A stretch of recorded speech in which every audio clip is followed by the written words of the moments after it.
Halo teman-teman semua, selamat datang kembali di channel WPU bersama saya Sandika Galih. Dan di video kali ini kita kembali akan mengulik-ngulik kode editor punyanya Google yang namanya IDX. Ya, jadi dari beberapa video sebelumnya, saya lihat teman-teman banyak juga yang mulai menyukai menggunakan IDX ini. Ya, karena salah satu hal yang paling utamanya adalah kita bisa menggunakan resource yang rendah untuk komputer atau laptop kita. Karena pemrosesan dilakukan di server miliknya Google. Nah, tapi dari video sebelumnya banyak juga dari teman-teman yang bertanya, gimana caranya kalau kita mau menggunakan database, khususnya MySQL, ketika kita menggunakan IDX. Nah, makanya di video kali ini kita akan coba nih, cari tahu gimana caranya agar aplikasi kita tuh bisa terkonek ke database MySQL di dalam IDX-nya. Terutama ketika kita sedang menggunakan atau membuat aplikasi Laravel. Ya, jadi ini pasti seru banget ya teman-teman. Ya, tapi sebelum kita masuk ke materinya, seperti biasa saya mau ucapin terima kasih dulu kepada hostinger yang udah sponsorin video kita kali ini. Saya mau kasih info menarik buat kalian yang lagi cari-cari paket hosting murah dan lengkap buat nyimpen projectnya. Nah, jadi hostinger ini adalah perusahaan penyedia layanan hosting yang menyediakan berbagai macam pilihan paket hosting dengan harga yang terjangkau tapi fiturnya lengkap. Yang udah ngikutin video WPU beberapa bulan ke belakang pasti udah tahu kalau hostinger lagi ngasih diskon buat kalian penonton channelnya WPU. Nah, diskonnya itu paket hosting bisnis include domain dengan VPS hosting dengan durasi 1-2 tahun. Nah, diskon harga tersebut saat ini udah habis dan harganya sekarang ada sedikit peningkatan, tapi tentunya masih worth it banget buat kalian beli. Jadi pastiin buat klaim promonya sebelum harganya kembali normal dan kuota diskonnya habis, karena sistemnya siapa cepat dia dapat. Sekarang langsung aja kita kunjungi websitenya di link berikut ini, atau teman-teman bisa klik aja link di deskripsi video di bawah ya. Pastiin kliknya lewat link ini, karena harga promonya hanya berlaku lewat link tersebut teman-teman. Oke, kali ini kita akan pilih produk VPS hosting. Lalu kita pilih paket VPS KVM 8 dengan durasi 1 tahun. Pilih negaranya Malaysia yang pajak dan biaya tambahannya itu 0. Scroll ke bawah, lalu pilih menu punya kupon dan masukkan kode kuponnya WPUHST. Setelah itu kita isi form dan link ini. Lalu kalian bisa cek apakah tagihan yang ada di web itu sudah sesuai dengan angka yang tertera di formnya. Kalau belum sesuai, berarti ada step yang belum selesai. Silakan kalian cek lagi. Pastikan kalian melakukan pembayaran ke nomor rekening yang sudah disediakan di PPT-nya atau di PowerPoint-nya. Jika sudah mengisi form dan mengikuti step by step hosting promo dengan tepat, hosting akan diaktifasi 3-5 hari kerja setelah proses pengisian form dan juga pembayaran. Nanti akan ada email yang ngasih tahu bahwa pembayaran telah berhasil, yang dikirim dari hostinger tentunya ya, kalau misalnya proses aktivasinya udah selesai. Jadi jangan kaget kalau di account kalian produk yang diorder tuh belum muncul, karena produk akan muncul setelah proses aktivasi selesai dan email pembayaran diterima. Oke teman-teman ya, jadi sekali lagi buat kalian yang lagi cari-cari layanan hosting untuk menyimpan website kalian, jangan ragu untuk memilih hostinger sebagai penyedia layanannya. Karena servernya ada di seluruh dunia, aman, karena sudah dilengkapi dengan fitur keamanan yang canggih, dan juga sudah menawarkan migrasi gratis dari hosting lama kalian ke hostinger. Jadi yuk, segera klaim promonya sekarang juga, dan lakukan pembayaran ke nomor rekening yang sudah disediakan selama persediaan masih ada, dan sebelum harga promo ini naik atau kembali normal. Cek semua link yang ada di deskripsi video ini untuk informasi lebih lanjut. Oke teman-teman, langsung aja. Kita buka browser kita dulu ya. Lalu kita arahkan ke IDX-nya, idx.google.com. Kita mulai dengan membuat project Laravel-nya dulu. Di halaman utamanya nggak ketemu Laravel, klik aja See All Templates. Ya, dari sini kita pilih backend, lalu kita pilih Laravel. Oke, kita kasih nama aja, apa nih misalnya? IDX Laravel MySQL ya. Kita create dan kita tunggu prosesnya. Oke, kita sudah diarahkan ke kode editor kita dan Laravelnya sudah berhasil tampil ya di sebelah kanan.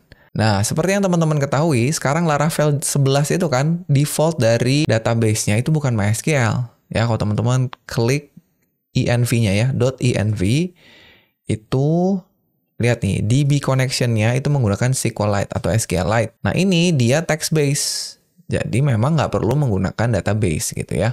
Database-nya itu ada di dalam folder database di sini dan ada file namanya database.sqlite. Sebetulnya dengan menggunakan SQLite untuk project-project sederhana ya, project-project yang sering saya buat ya, project untuk perkuliahan atau bahkan project Laravel yang sederhana ya, CRUD sederhana, login register sederhana, ini sudah sangat cukup gitu. Tapi memang kalau misalnya kita mau aplikasinya lebih kompleks, kita butuh database seperti MySQL. Nah, MySQL itu kan butuh database server gitu. Sedangkan di IDX ini, database servernya nggak begitu saja jalan. Harus ada beberapa konfigurasi konfigurasi yang dilakukan. Nah, untuk melakukan konfigurasi, teman-teman harus tahu dulu bahwa IDX ini menggunakan sebuah environment yang namanya Nix ya. Yang infonya teman-teman bisa lihat di folder yang namanya .idx ini. Nah, di sini kita bisa melakukan konfigurasi untuk environment kita. Nah, kalau misalkan teman-teman pengen tahu lebih detail mengenai Nix, di sini tuh ada beberapa link yang bisa kita kunjungi. Kalau misalnya kita mau mengkustomisasi environment IDX, ya kita bisa kunjungi link di sini.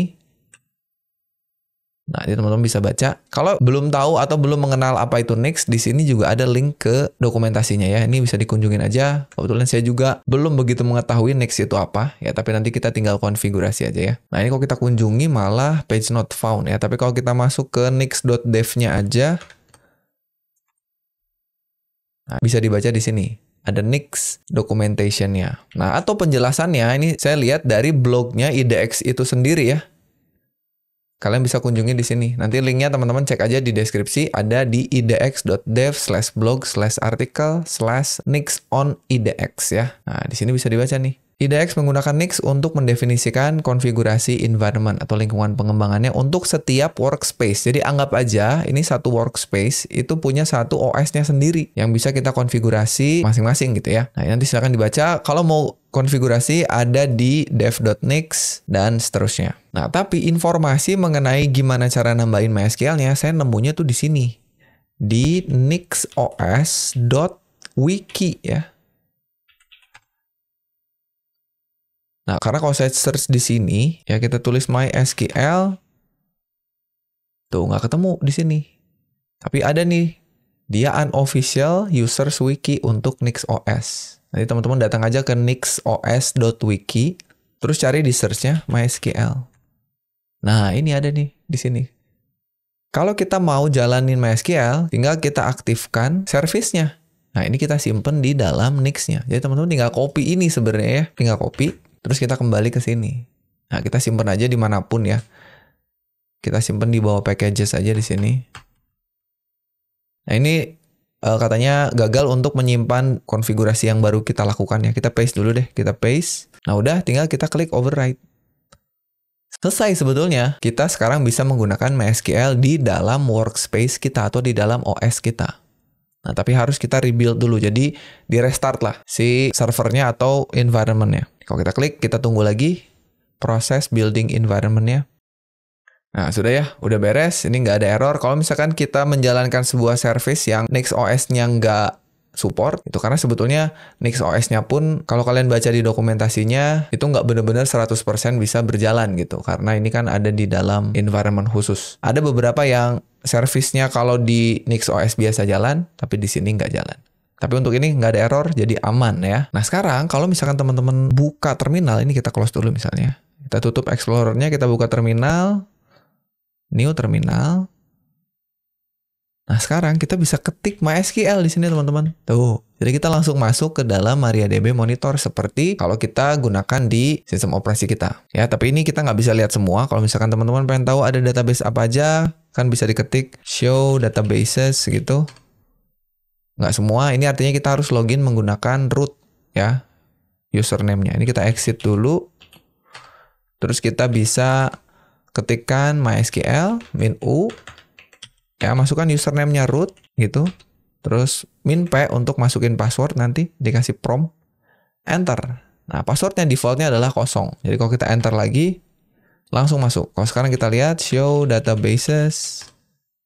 Tuh, ini ada database yang ada di dalam NixOS-nya. Nah, kita bisa bikin database nanti langsung di sini. Gitu teman-teman. Sekarang udah bisa kita pakai nih. Kita exit dulu ya, keren kan? Jadi sebenarnya caranya cuma gitu aja. Berikutnya, misalnya kalian mau jalanin MySQL-nya, ya tinggal ini kita close aja karena udah beres. Kita tinggal ke env lagi. Nah, ini kita tinggal ganti jadi MySQL. Dan semua konfigurasi di bawahnya seperti biasa tinggal dinyalakan aja. Ctrl/. Udah, artinya nanti kita akan connect ke localhost karena kita ada di lokal nih sekarang. Portnya 3306, nama database-nya Laravel. Kita belum bikin tadi ya. Mau bikin manual boleh ya. Buka terminal terus klik masuk ke MySQL terus ketik create database gitu. Atau nanti kita biarkan Laravel-nya aja yang bikinin database-nya. Username-nya root, password-nya 0. Kalau misalkan kalian mau kasih password, ya kalian bisa sisipkan settingannya juga di sini. Jadi default passwordnya nggak lagi kosong gitu ya. Tapi kita akan biarkan kosong aja. Sekarang udah beres nih. Udah beres. Kita tinggal lakukan migrasi ya. Kita nggak usah bikin kasus yang aneh-aneh, kita bikin tabel user aja ya. Kan kita punya migration, ini ada users nih. Nah, coba kita migrasi ini, supaya bisa kita pakai. Oke, kita tutup lagi. Buka terminal lagi, Ctrl Shift backtick. Kita ketik apa? PHP, artisan, migrate. Terus enter. Nah, nanti dia akan langsung melakukan migrasi sesuai konfigurasi kita tuh. Kalau udah berhasil connect ke MySQL, langsung jalan. Kita ditanya, database Laravel belum ada di MySQL-nya. Mau bikin nggak?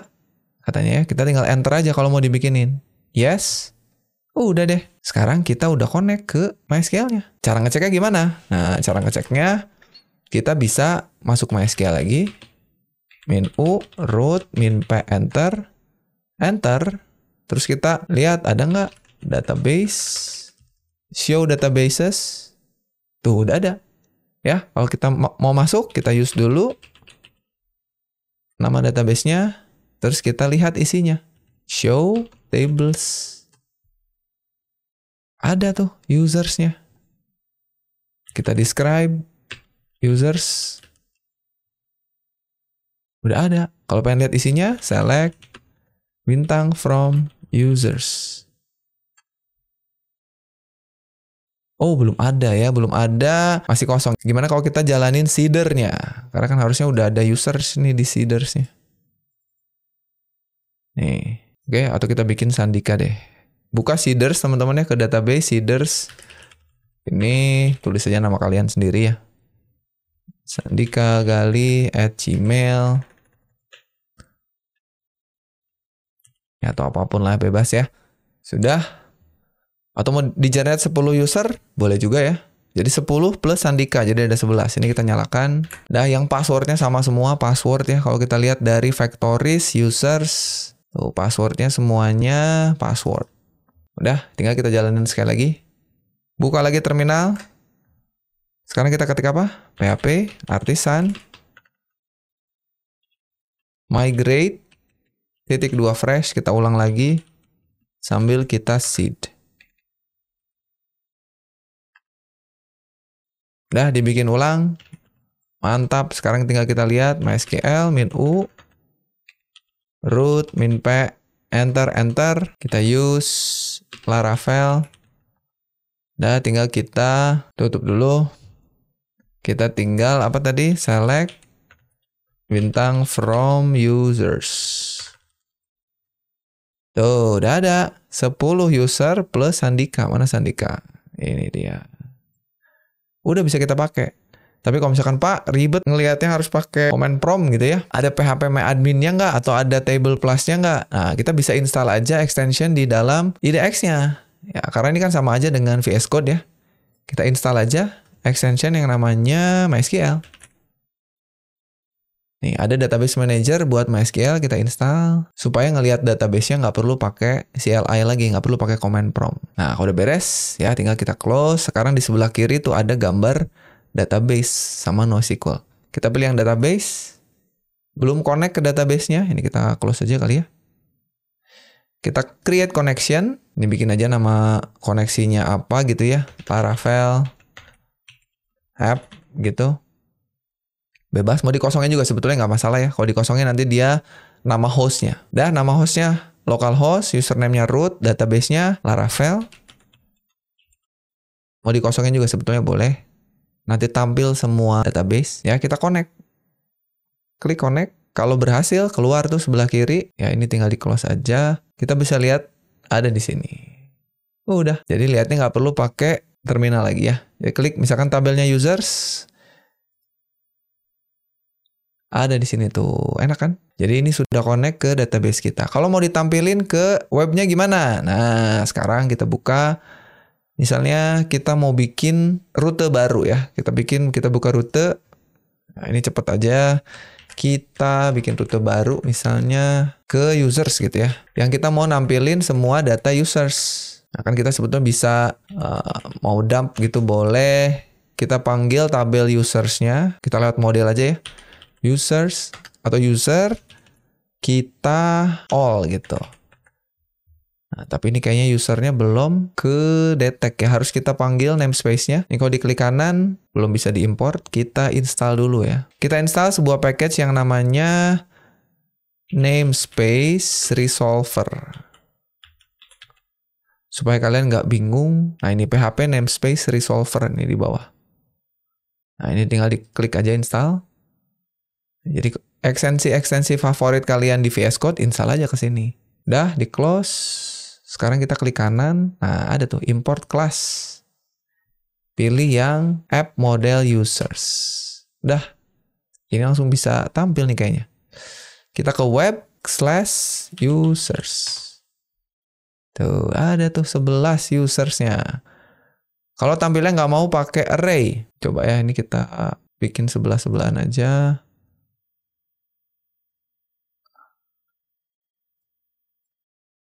Kita tutup dulu. Kita for each kali ya.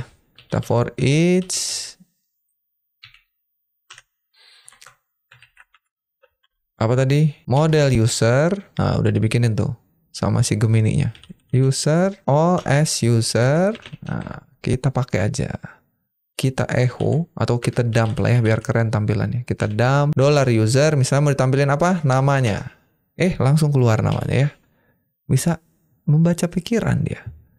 Udah, beres. Kita refresh.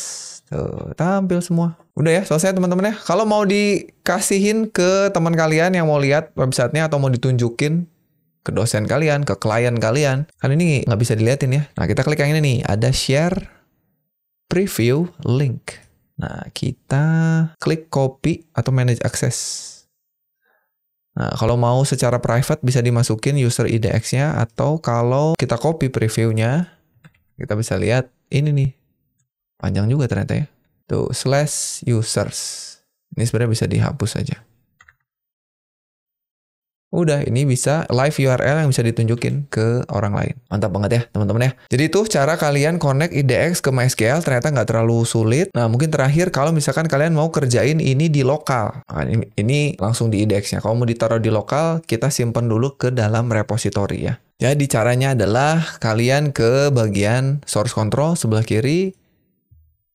Nah, karena kita belum bikin reponya, kita klik initialize repository dulu. Klik di sini. Terus kita commit dulu ya. Misalkan kita kasih aja first commit gitu, nama commitnya.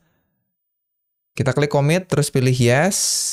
Kita staging dulu semuanya. Nah, baru kita publish branch-nya. Nah, ini di sini langsung mau dikonekin ke GitHub katanya. Boleh nggak? Nah, kita allow aja. Nanti kalian tinggal login ke GitHub kalian. Tinggal buka GitHub, terus nanti copyin ini nih ya. Atau langsung klik aja. Nanti akan dibukakan GitHub. Kalau belum login, disuruh login dulu. Kita tinggal paste ke sini. Masuk. Nah, terus kasih otorisasi aja. Klik authorize. Udah, katanya udah connect antara IDX dengan repo kita. Balik ke reponya. Kita disuruh milih. Mau dipublish ke private repository. Supaya nggak bisa dilihat orang. Atau ke public. Ya, kita pilih yang public aja.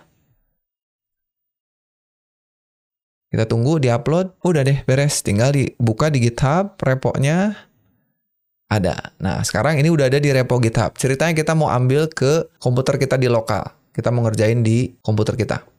Ya, tinggal kita cloning aja.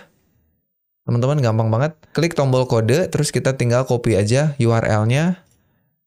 Terus kita clone. Nah, sekarang anggap aja di komputer teman-teman ada web servernya ya. Mau pakai XAMPP boleh, mau pakai Laragon boleh, mau pakai Laravel Herd juga boleh ya. Kita pakai Laragon aja. Saya mau jalanin pakai administrator. Sebelum kita start, kita cloning dulu ke dalam folder root kita. Jadi, startnya belakangan supaya nanti kita dapat virtual hostname-nya. Oke, kita klik root. Nah, kita taruh di sini aja. Kita buka terminal. Kita ketik apa? Git clone. Lalu klik kanan. Karena tadi kita udah copy ya. Klik kanan tuh buat nge-paste. Tuh. Udah, tinggal di enter aja. Sudah beres. Sekarang kalau kita lihat, udah ada tuh ya, IDX Laravel MySQL. Kita tinggal masuk aja. cd IDX tab enter. Terus kita ketik kode spasi titik supaya dibuka di Visual Studio Code kita. Nah, ini kebuka, tapi ingat teman-teman, ini nggak bisa langsung dijalanin Laravel-nya karena nggak semuanya diupload ke komputer kita. Ingat, di dalam kode Laravel kita ada yang namanya git ignore. Ini nggak masuk ke dalam commit kita ke GitHub, supaya nggak terlalu gede ya. Nah, gimana dong? Supaya bisa jalan nih, karena kalau kita coba nyalain ya, server nyalain, kita klik kanan, www, terus pilih IDX Laravel kita. Tuh, error, nggak tampil. Karena belum lengkap file Laravelnya. Jadi yang harus kita lakukan adalah kita ke kode kita lakukan composer install dulu. Teman-teman ketikkan di sini atau buka pakai, saya mau bukanya pakai git bash ya. Kita pakai git bash. Kita ketik apa? Composer install. Jadi dia akan install semua yang ada di dalam composer.json. Yang tadi nggak kebawa dari IDX-nya. Dah, tinggal ditunggu aja. Sudah beres? Apakah sudah bisa dijalankan? Belum ya, ada beberapa hal lagi. Yang pertama, kita harus punya file konfigurasi env kita. Karena env-nya nggak ke bawah. Yang nggak boleh tuh env ditukar-tukar di dalam GitHub. Nanti kelihatan orang. Di dalam env itu ada informasi penting seperti username, password, database tadi ya. Nah, makanya kita harus bikin dulu. Ya, caranya kita tinggal copy aja dari env yang template ini. Ya, caranya kalau pakai terminal, kita tinggal tulis cp buat copy. Terus titik env, titik, terus tab aja. Kalau file yang ada nanti langsung dilengkapi. Spasi, nama file barunya mau apa. Jadi artinya copy titik env example ke dalam file baru yang namanya env. Kalau kita enter, nanti ada env. Ya. Nah, tapi kan ini masih belum benar isinya. Ini harus kita benerin sendiri, teman-teman. Ya, boleh copy aja manual dari IDX kita. Jadi dari sini buka env, gitu ya, taruh sini aja. Boleh di copy, atau kalau tahu sih diketik manual juga bisa. Dah, tinggal kita simpan ke sini. Dah, karena yang kita ubah tadi cuma ini ya. Kalau teman-teman ngubah yang lain silakan. Berikutnya adalah kita generate API key. Karena defaultnya API key-nya kosong. Sedangkan di sini tuh ada. Jangan di copy ya. Jangan di copy dari yang IDX karena API key itu biasanya setiap app berbeda. Ini di-generate ketika kita bikin aplikasi Laravel. Tapi karena kita tadi aplikasi Laravelnya nggak dibuat dari awal, kita nge-cloning, kita harus generate manual. Jadi kita tulis apa? PHP artisan i.2 generate. Sudah beres. Nah, sekarang kalau ini kita jalankan di browser, udah jalan belum? Kita lihat ya. Ternyata error, teman-teman, katanya unknown database Laravel. Nah, itu karena dia sudah connect ke database Laravel, tapi di lokal kita belum punya. Gitu, jadi harus kita migrasi sekali lagi ya. Di lokal kita lakukan migrasi. Teman-teman ketik aja PHP artisan migrate. Ya, belum ada katanya database Laravel, kita enter. Sudah? Oh, kita belum seeder, tadi harusnya langsung sambil seeder ya. Kita ke database, seedernya kan udah kita tulis ya. Kita tulis, ya kita tinggal jalanin aja ya. Mau diulang boleh migrasinya, ya kita tinggal tulis lagi PHP artisan migrate fresh minus seed lagi. Nah, ini sudah ada sekarang. Kalau kita balik ke website kita, aman ya. Kalau kita ke /users, aman juga. Itu dia teman-teman caranya. Paling satu gini ya, kalau misalnya kalian di IDX-nya udah melakukan perubahan gitu. Misalnya nih di tabel users kalian hapus sandikanya. Ceritanya ini sandikanya mau dihapus. Klik terus delete. Nah, kan di sini hilang nih. Atau kalian udah melakukan perubahan data. Datanya udah ditambahin banyak. Nah, gimana dong supaya data ini bisa kita ambil ke lokal kita? Ya sebenarnya caranya paling gampang sih tinggal di backup atau diekspor dulu jadi SQL terus kita import. Nah, kalau mau gitu bisa teman-teman. Jadi caranya, ini sebenarnya tadi ada di halaman NixOS-nya ya. Ini kalau kita mau melakukan ekspor ke database-nya, teman-teman tinggal ketik aja di terminal MySQL dump. Kalau mau semua database atau kalau mau satu database juga boleh. Kita coba. Kita balik ke IDX kita. Ya, kita buka terminal. Sekarang kita ketik gini. MySQL dump -u spasi root spasi -p. Nah, sekarang kita kasih database mana yang mau kita ekspor. Kita ekspor database kita namanya Laravel. Lebih besar dari mau dijadiin file apa. Misalnya Laravel, ya ini bebas aja ya. Mau sama namanya boleh. Gini, atau mau saya tambahin backup, gini boleh. .SQL. Kalau kita pencet enter, passwordnya apa? kosong, lihat di sebelah kiri kita udah punya file SQL. Tuh, yang isinya ya script SQL-nya ya. Ini tinggal kita download aja, klik kanan, kita download. Ya walaupun hati-hati nyimpennya, ini saya mau sembarang aja nyimpen di dalam aplikasi kita. Ini saya mau simpen di sini, hati-hati ini file SQL juga jangan sampai bisa dilihat orang. Udah, kalau sudah, tinggal kita import. Nah, teman-teman importnya silakan mau pakai phpMyAdmin boleh. Saya udah install phpMyAdmin di Laragon. Kalau teman-teman belum install, bisa klik kanan, Tools, Quick Add, phpMyAdmin. Nah, install aja ya. Kalau kalian klik database, nanti dibukanya pakai Heidi SQL. Kalau sekarang saya klik, dia buka pakai phpMyAdmin. Udah kelihatan Laravel-nya di sini. Ini database kita. Tapi di usersnya ceritanya masih yang normal ya. Kita mau copy atau kita mau import data yang udah kita download dari IDX. Tinggal kita import, klik di sini, pilih filenya. Kita masuk ke sini. File kita ada di sini ya. Laravel backup, open.